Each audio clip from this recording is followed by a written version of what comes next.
on what it described as Iranian aggression. In a statement on social media, the General Staff of Kuwaiti Army has said that any explosion sound heard in the area were caused by the defense system intercepting the incoming missiles, and it is not because of the explosion.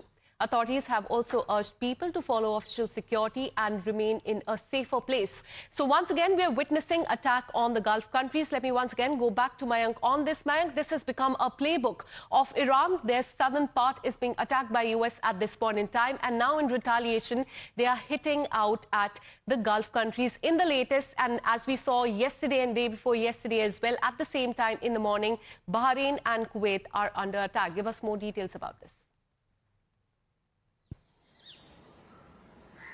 Absolutely, Akansha. You said it right. It's the tactics, actually. You hit us and we'll be hitting and retaliating not on the U.S. geography or territory, but then the bases of the U.S. bases generally, which are spattered or scattered around Strait of Hormuz, and which includes almost every nation there, and you have already counted Qatar, Kuwait, UAE, Jordan, even Saudi Arabia, Bahrain. Mind it, Bahrain houses headquarters, one of the bigger headquarters of Fifth Fleet, which is a multi-dimension warship holding base, actually.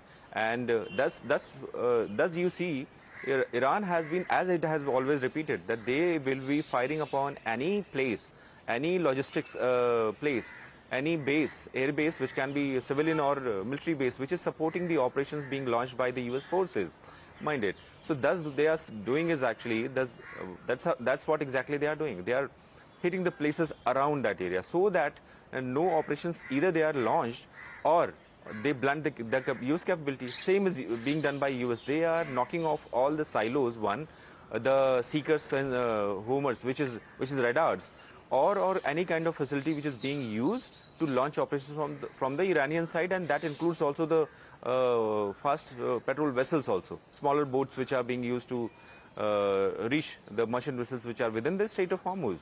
Thus it has become tit for tat. Every time we see is actually, ultimately the people within these nations, they face the brunt.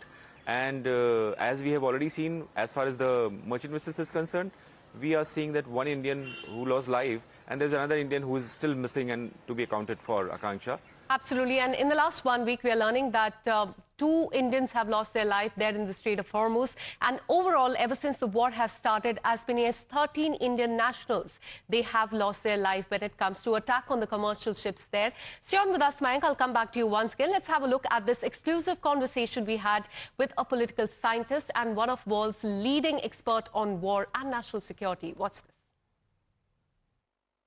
And joining us for the very latest and what we can expect in coming days and weeks is Professor Robert Pape, who's of course a former